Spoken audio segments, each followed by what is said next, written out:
ఓటుకు నోటు కేసులో రేవంత్ రెడ్డి చుట్టూ ఉచ్చు బిగుసుకుంటోందా? రేవంత్ రెడ్డిని ఫిక్స్ చేయడానికి అవసరమైన సాక్ష్యాలన్నీ ఏసీబీ దగ్గర ఉన్నాయా? రేవంత్ తప్పించుకునే మార్గాలే లేవా? ఈ ప్రశ్నలకు న్యాయ నిపుణులు అవునని అంటున్నారు. చూడండి. ఓటుకు నోటు కేసులో రెడ్ హ్యాండెడ్గా దొరికిపోయిన టీడీపీ ఎమ్మెల్యే రేవంత్ రెడ్డి నెల రోజుల పాటు జైల్లో ఉండి మొన్ననే బెయిల్ మీద విడుదలయ్యారు.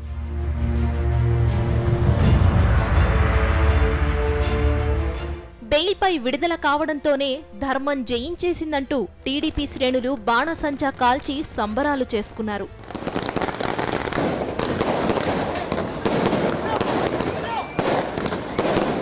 హైకోర్టు రేవంత్ రెడ్డికి ఈ కేసులో క్లీన్ చిట్ ఇచ్చేసిందన్నంతగా పార్టీ కార్యకర్తలు, నేతలు ఆనందపడిపోయారు. ఏదో ఘన విజయం సాధించి వచ్చిన విజేతను ఊరేగించినట్లుగా రేవంత్ రెడ్డిని భారీ హంగామాతో ఊరేగించి తీసుకొచ్చారు.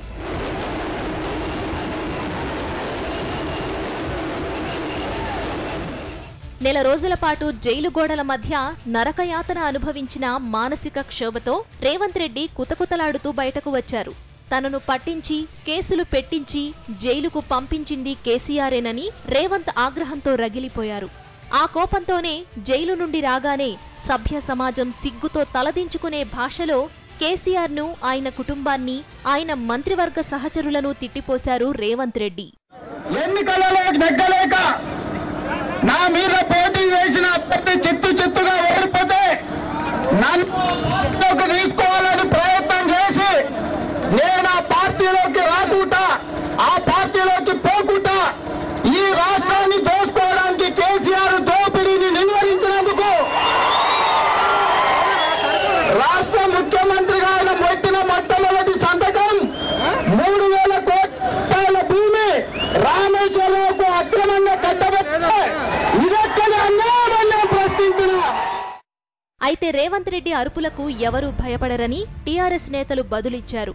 రవ్వంత ఉన్న రేవంత్ రెడ్డి ఏమన్న స్వాతంత్ర సమరయోధుడా, లేక తెలంగాణ సాధించుకున్న అమరవీరుల కుటుంబీకుడా అని టీఆర్ఎస్ నేతలు ఎద్దేవా చేశారు.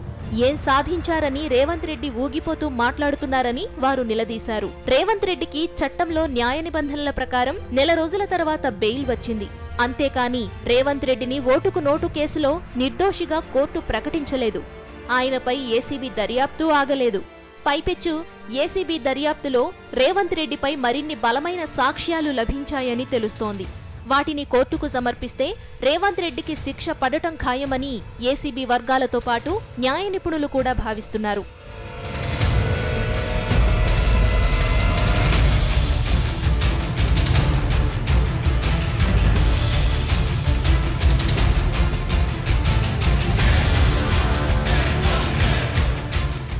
తాను దొరికిపోయానన్న ఉక్రోషంతోనే రేవంత్ రెడ్డి రంకెలేస్తున్నారని టీఆర్ఎస్ అంటోంది. మరోపక్క టీడీపీ నాయకత్వం కూడా దర్యాప్తు తీరును నిశితంగా గమనిస్తోంది. ఒకవేళ రేవంత్ రెడ్డిపై పక్కా సాక్ష్యాధారాలు లభ్యమైతే రేవంత్ను దూరం చేసుకోవచ్చునని, అప్పటి వరకు మాత్రం రేవంత్కు బాసటగానే ఉండాలని తెలంగాణ టీడీపీ నేతలకు చంద్రబాబు సూచించినట్లు సమాచారం. పొలిటికల్ డెస్క్, సాక్షి న్యూస్.